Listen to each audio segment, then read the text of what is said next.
is April the 21st, 2022. I'm Frances Jackson, and I'm with representing the African American Council of Elders at the present time. And with me is a former representative, David Heineman. He's our videographer, and we are at the Dr. Ronald W. Walters Library. And we're here to conduct this interview that is part of the Kansas Oral History Project and the collection examining the diversity of voices active in public policy making. And of course, it's for the last quarter of the 20th and the first decade of the 21st centuries. In these interviews, we learn about policy development through the eyes of those who were directly involved. So today, I will interview Melodie McCray-Miller, and we will continue to figure out how it is that what we know about our communities and how we develop them politically is part of what we need to know to continue that process.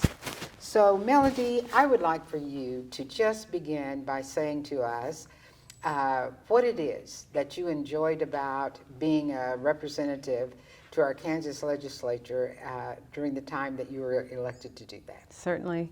And I know, Fran Jackson, that you have asked me to really relate my experiences in the Kansas legislature.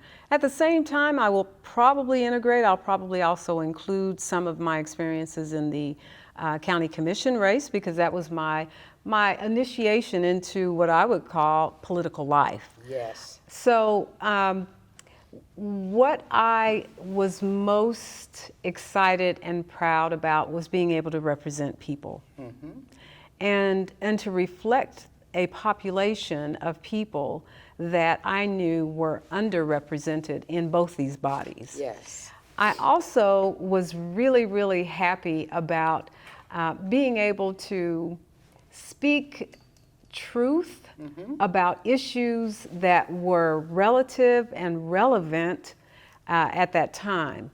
That was something that I didn't necessarily hear coming from other political minds and talking heads. I have to also think back to when I first wanted to enter the political realm. My father, Billy McCray, former senator, former state representative, and former county commissioner, first African American county commissioner, he warned me about some of the pitfalls and some of the what he called, just dirty practices that occurred in the political arena. So he was really very surprised when I initially stated that I wanted to run for a political office. And my reasons for wanting to run was to be able, once again, is to represent the masses, to represent people, and to improve what I called at that time quality of life for those that I knew were not always being focused on. Yes. So what were some of the points in your developing your political speeches that you used to help people recognize the concerns as well as your intention to be part of the solution? Sure. Well, initially I said that I was not the status quo. So that I was going to represent and lead from a ground level. I felt that resonated because most people that I talked to, first of all, a lot of them didn't know who their representative was, didn't know what their representatives did. And so I was, an incarnate. I was living that role, and I felt empowered by those folk, those people, to do their work. I never have, Fran, considered myself a politician. I get it. Yet, in order to stay in the political arena, I think you have to learn to play the game. Yes. But I never, ever considered myself a politician. I always considered myself a public servant and a people's servant. And I still do that today. So, what was one of the more startling things that you learned once you were in this process or in office? oh my goodness. initially was that once you are elected and you're in the actual body, so let's say the county commission, and then I'll speak to the House of Representatives, that once you're elected, it's like a breakfast club. It's like a little club. It's not what you thought it was on the campaign trail. On the campaign trail, you are speaking to people, you're speaking for people, and you're speaking about people and their issues. When you get into this little club, as the elected, on the county commission, there are 5. So really, those are the other 4 that you're having to work with in order to get your issues, your initiatives, not only on the table, but highlighted and passed. Now with that, of course, you have the bully pulpit. That's what my dad would always call it, and that's the public. That's the public's eye. That's going to be the media. So you could go, you can put your information out there with the bully pulpit. And so now we have social media. It's just so different than when I initially began to run. But yeah, you have that option. But in actuality, there are 5 people that are going to vote on the county commission, and there are 125 in the House of Representatives. Yes. And there, in the state of Kansas, it tends to be majority Republican. So you have, the most Democrats that we had at the time that I served was 45. And of course, what does that leave? 70? Yeah. So you still have a super majority over on the other side. So I guess I could say that initially I was shocked by the inequities, the built-in, inequities that can't be there, particularly for a Black woman. I get it. And I will shift back and forth to referring to myself as African American and or Black. I'm both. So I'll just interchange the terms, and that's for the public, public's sake also. But yeah, superimposed on top of that was the fact that I'm a Black woman, and so my concept of public policy and the issues at hand and the people that I'm representing, we're not all Black. That's not the point. That's not what I'm saying. But that's the perspective that I'm coming from, simply because that's who I am. I was raised in a Black family. I was raised in a community of majority Black folk. And so concepts, ideas, and manners of how I go about things are going to reflect that. It's just a point of reference. It's my point of reference. So when you superimpose that over the fact that you've got a smaller group on the county side and this captive group on the House side, you start to think, okay, so how am I going to get these things done that I said I was going to get done, that I've campaigned on? How am I going to get it done? And then you really do settle in, and you start to watch others work. Right. You watch how they create their little coalitions, how they build a plan of action, how they utilize not only their caucus in terms of educating about your issue and what it is that you want to get accomplished, but they also were able to look at how you work across the aisle in order to get the majority of the votes that you're going to need in order to get this concept into a bill form. Well, you're going to do that with a revisor, but in order for that bill to actually come to fruition, to be heard in a committee, and then be voted successfully out of that committee, and then for it to come to the floor and actually be acted on. Well, what advice would you give as particularly women who'd be interested in doing some of the things that you have done politically, what particular advice would you give? Just do if it. You don't have if you don't have a dad who's given you that firsthand experience. And the firsthand experience and the support was Yes. immense. And my mom, Yes, I haven't mentioned why that, but yeah, absolutely. Just do it. Never wait. There's never a perfect time. There's never a perfect time, but do go armed and ready to battle. Yes. And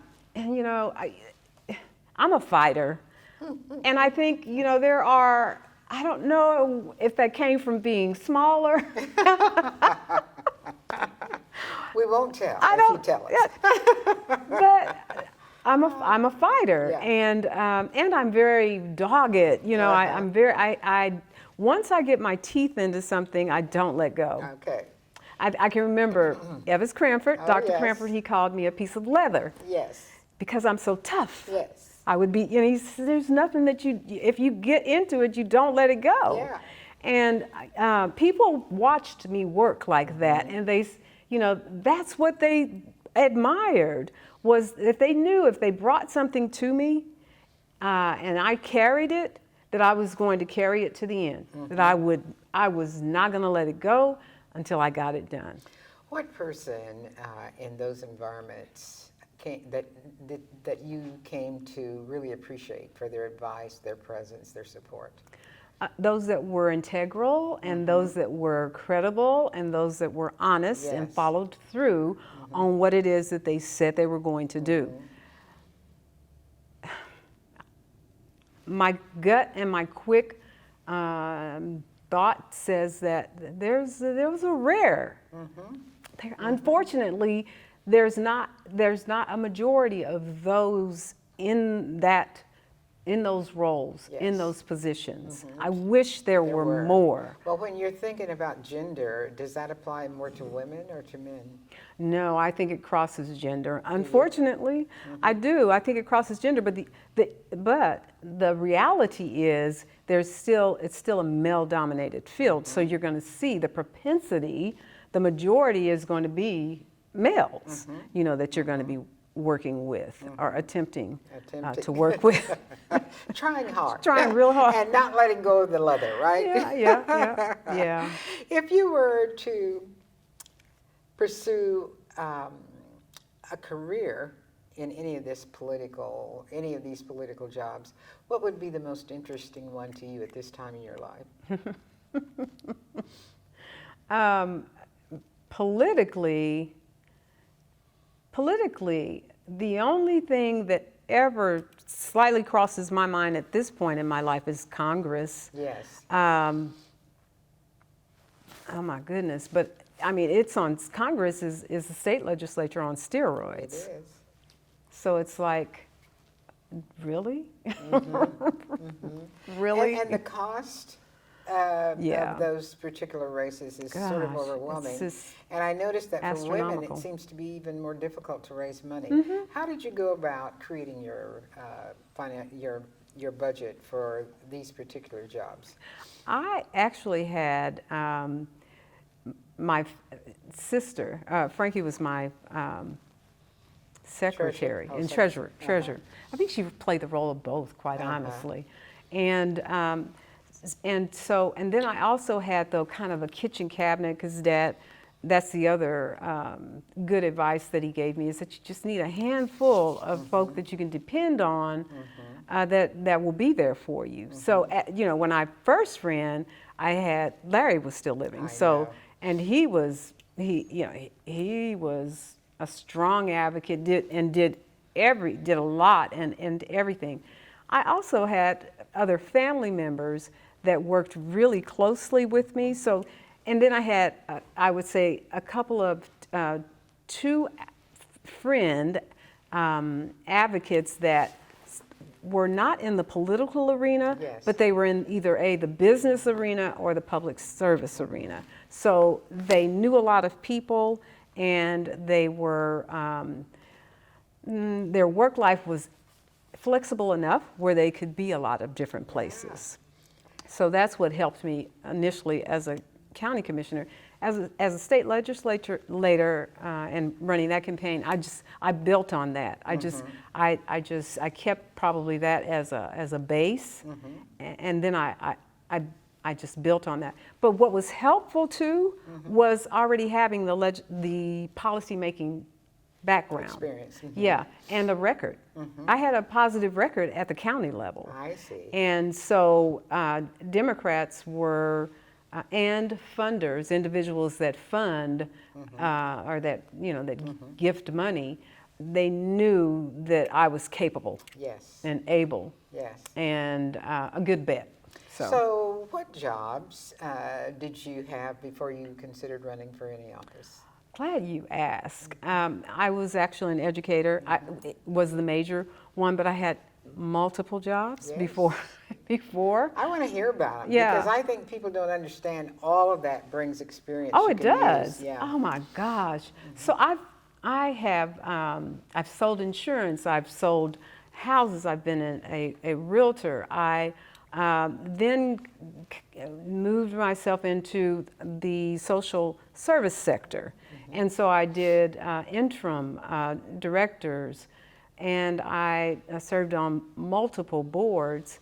And then I decided that I was going to run for, not run, but I was going to teach. Yes. So that's when I got my Teaching. teacher education and then my certification to teach at the secondary level. And that was, a lot of people don't understand. I think teaching is the most noblest profession that there is. That's coming from a teacher. And has it changed? Yes, it has. However, it taught me so much because I had to manage my own classroom. Yes. And I did it well, and I loved it. I absolutely loved the students. I absolutely loved the courses that I was teaching. They loved you. And I still see them today. So it was it was such a rewarding and learning experience. Is it difficult? It is difficult. It can be very challenging to teach. However, that I think was my grounding, and that's where I spun off from. I mean, that's where that was my springboard, quite honestly. I was teaching a civics class, and I said, it just came to me like an epiphany. Okay, I'm teaching these students that these are the 5 tenets of being a good civic individual, and one of them is running for office. And I said, I'm going to take the dive. And it was my students that heard it first. Really? It was. I told them, I said, you know what? I'm going to run for an elected office. Oh, Ms. Miller, we're going to vote for you.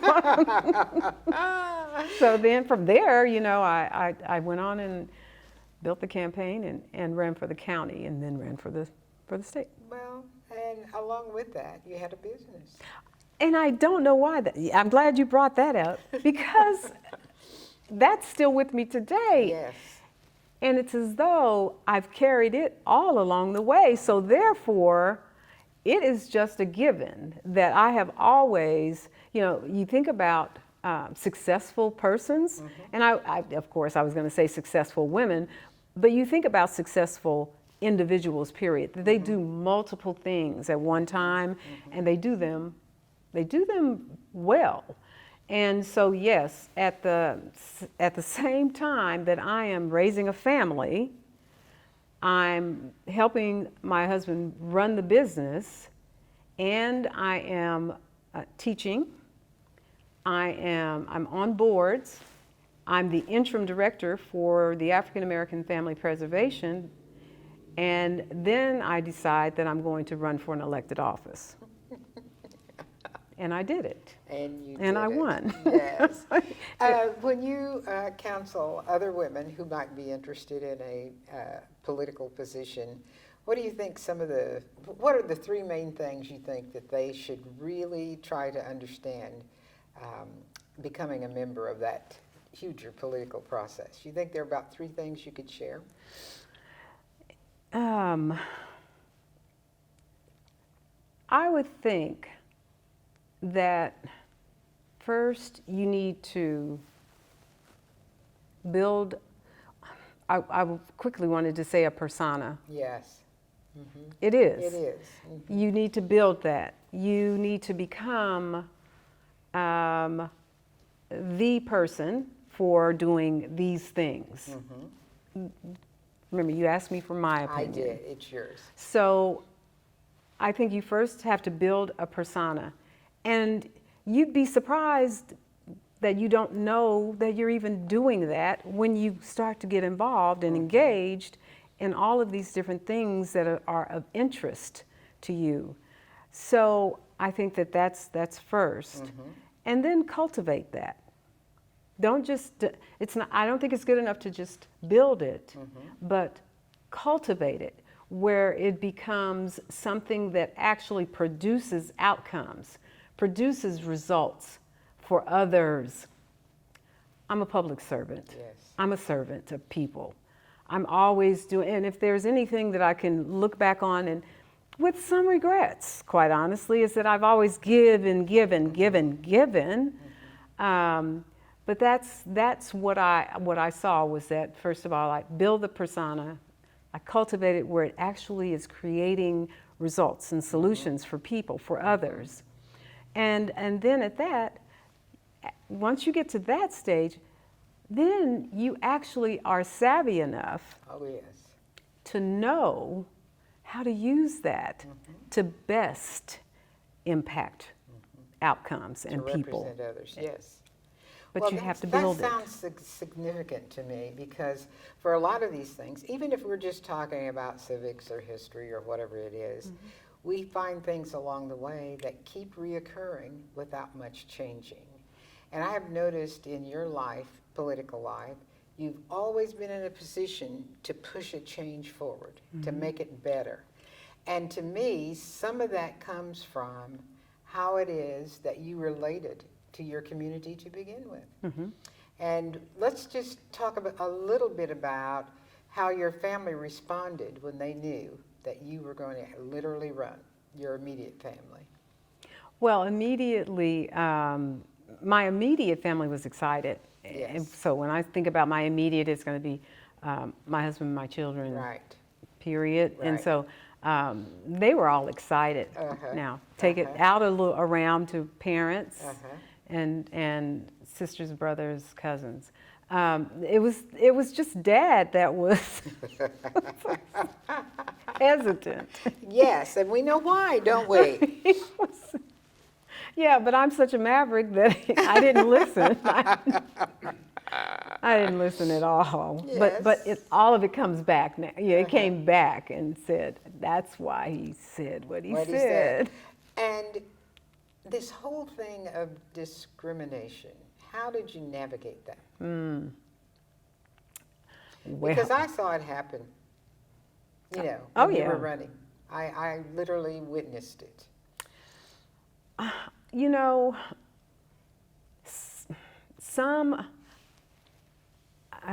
I was gifted with the ability to be a positive person. Exactly. So, and I've always been very confident. Some will even say it's on the edge of arrogance. I don't. That's not intended. But I can be very confident.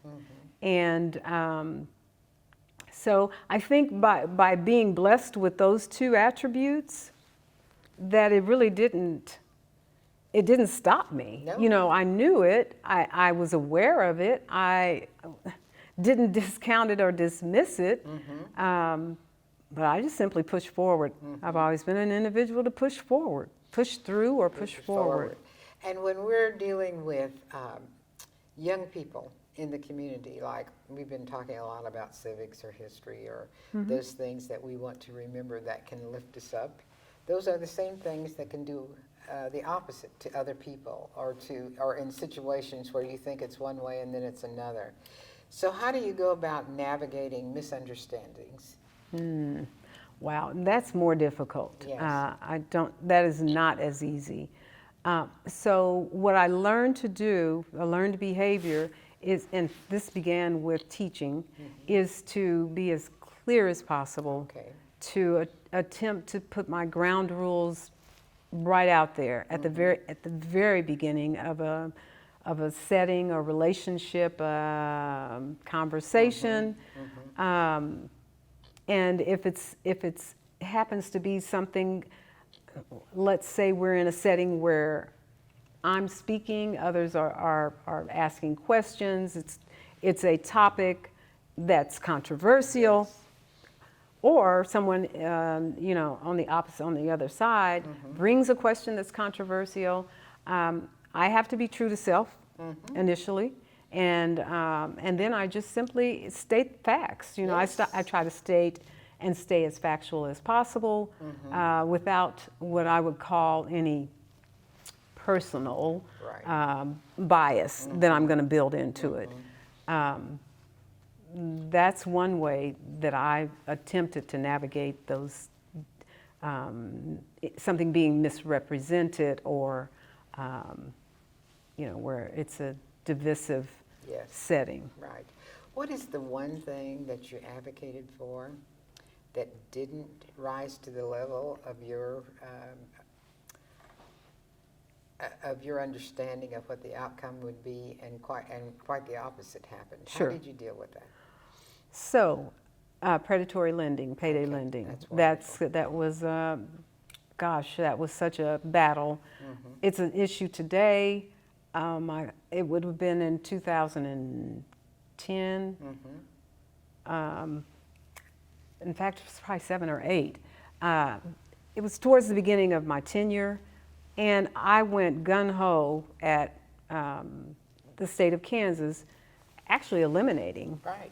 predatory lending, and at the least putting some restrictions on title loans and payday loans.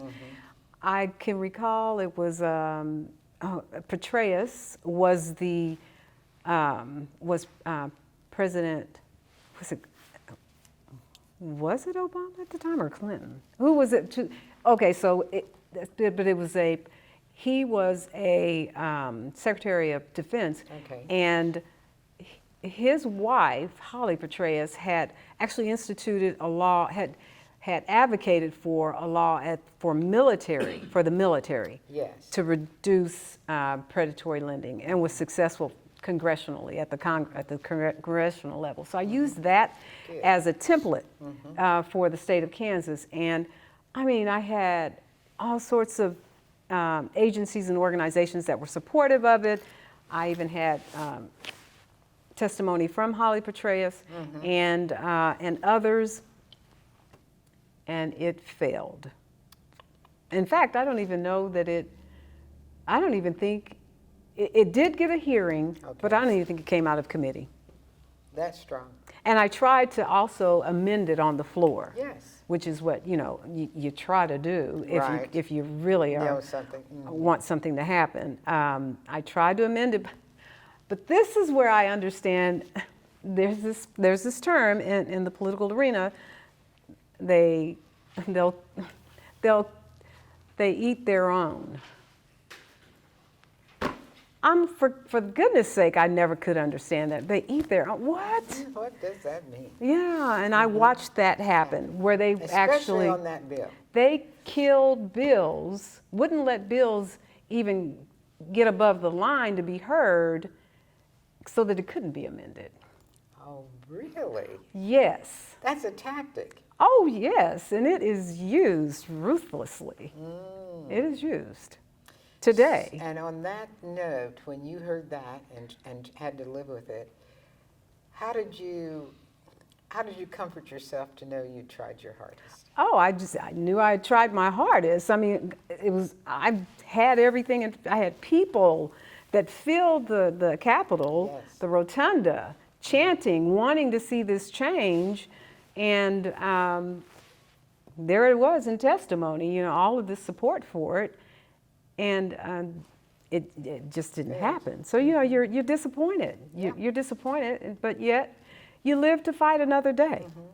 And also to be an example of how to get through something that's extremely hard, that you cared a lot about, that would have improved the whole community. It wasn't just about a black or white community. It was the Oh, whole community. absolutely. Yeah. So with that understanding in mind, and your children are watching, your family is watching, your community, did you get the support from the community that you thought was offered in a way that comforted you, or how did that turn out, that feedback? No, I absolutely did. So Yes. therefore, I was affirmed that it was the right thing to do, and it simply failed because of the technicalities that can occur at the legislative level. Yes. And when they don't want something, when leadership does not want something to happen, there are all sorts of ways to kill it. That's wonderful And- to share that. Yeah. Yeah. All sorts of ways. There are all sorts of ways. And not only kill it, but to use it in the election process. Absolutely. And then when they do that, it's like somebody did pass the law. No, you kept it from happening. Right. But, to flip that, and I'm not sure and I'm sure you were probably going to get to this, but there was an issue coming that to me tied in my education background as well as my interest in juvenile justice Yes. reform. And so at the county level, I created with Bill Buchanan, who was the county manager at the time. We created $1 million prevention fund because at the time I was the only one that was against the addition to the juvenile detention. Yes. I said, why are we building? You build it and they will come. Yeah. So instead, why aren't we putting money in prevention over here instead of down this dark hole called intervention and locking people up? And so it was successful. In fact, that fund grew because it began to get matched by federal dollars and state dollars to be 8 million plus. What I did when I went to at the state level was, knowing that there's a disproportionate number of black and brown young people in our county jails. How did I know that? Because when I was a county commissioner, what I wanted to see first was go to the county detention and look and see just what was happening. Who did I see? Students that I had taught. That was gut-wrenching. And so that was one of my platforms, was juvenile justice reform and improvement. And there was a law that I put on the books that was the first year that I was there, I believe, and it was the disproportionate minority contact. And what it did was it tied funds to results, to outcomes. If you're not reducing, if you can't show that you're actually reducing this disparity, you're not going to be funded. You're not going to continue to get these funds. So those dollars were those prevention dollars that I had identified at the county level.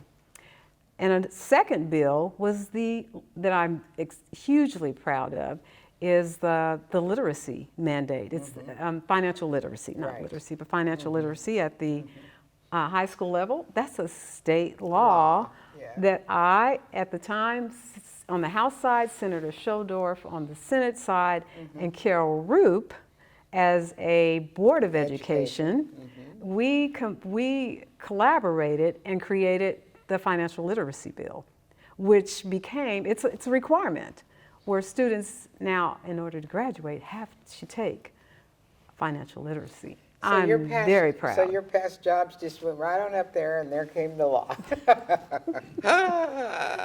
So that's one thing we should know about you that we didn't know. What's another one? Gosh. Well, another one that it's not a law. It was an opportunity where you have to know when the time is right to do things. And it was during Omnibus, which is where we are debating the budget bill. I was able to carry an amendment for, I don't remember the exact, it was in the umpteenth millions of dollars for early childhood education. And the speech that I gave turned enough votes where it actually went on to the omnibus bill Did and you went say on to fund. hallelujah? That was a blessing. That was a That blessing. was fun. That made staying up till 4 o'clock in the morning worthwhile, because that's what you do. That's what you do. And now that it's been a while since you've been actually active in that sort of political way, are there any other things that you think about or that you do or that you're wishing to do that directly relate to some of the things that you've already done politically? Well, I continue. There's another area of interest. So disparities has always been a really heartache point for me. Disparities in infant mortality, disparities in maternal mortality, disparities in the juvenile justice system, education, all the way around. So when looking right now, what I'm working on is something that's similar to what Vice President Harris is working on, and that is not only raising the awareness, but actually eliminating the disparities in maternal mortality. And in fact, eliminating the numbers that are associated with maternal mortality, period. So they're outrageous, and I birth keep justice. trying to figure that out, even just from a community standpoint. And it has to do with just everyday things, like, do I have enough to rear a family? Even when I'm just beginning one, and all of those things. So the work that you have done has really contributed to those things being less unknown to becoming more known in the community and having us figure out a way to deal with them. Exactly. Finally, can you tell us something that you think would be the best thing for us to do at this moment when we're thinking about the changes that have come with this last 2 years of COVID and that sort of thing? If you were in the legislature or if you were on the county board or whatever, what kinds of, and I'm thinking educational things we should have done or should continue to do, or ways that we can still be aware, if not overwhelmed? I think that's a tough one.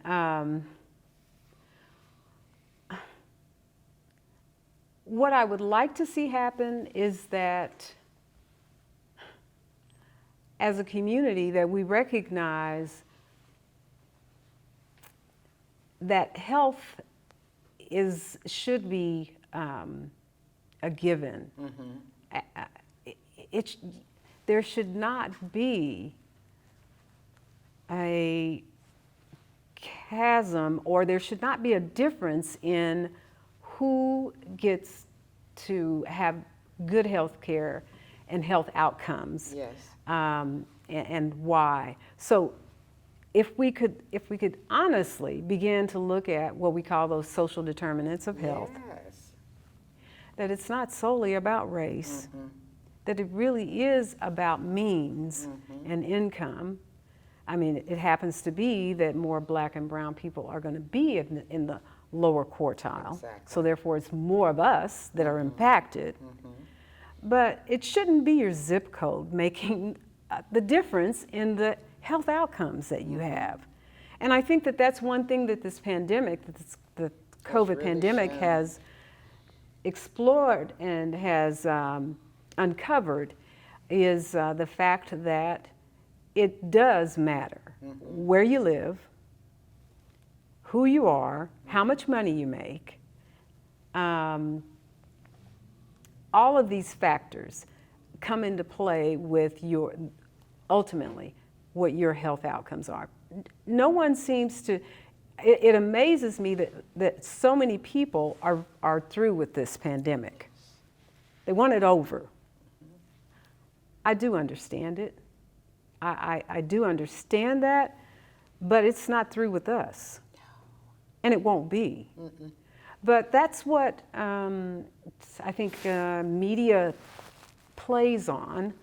And because we have social media now, you can literally only look at views and viewpoints that line up with how you're thinking. Yes. So therefore, people aren't even thinking about close to 1 million people have died.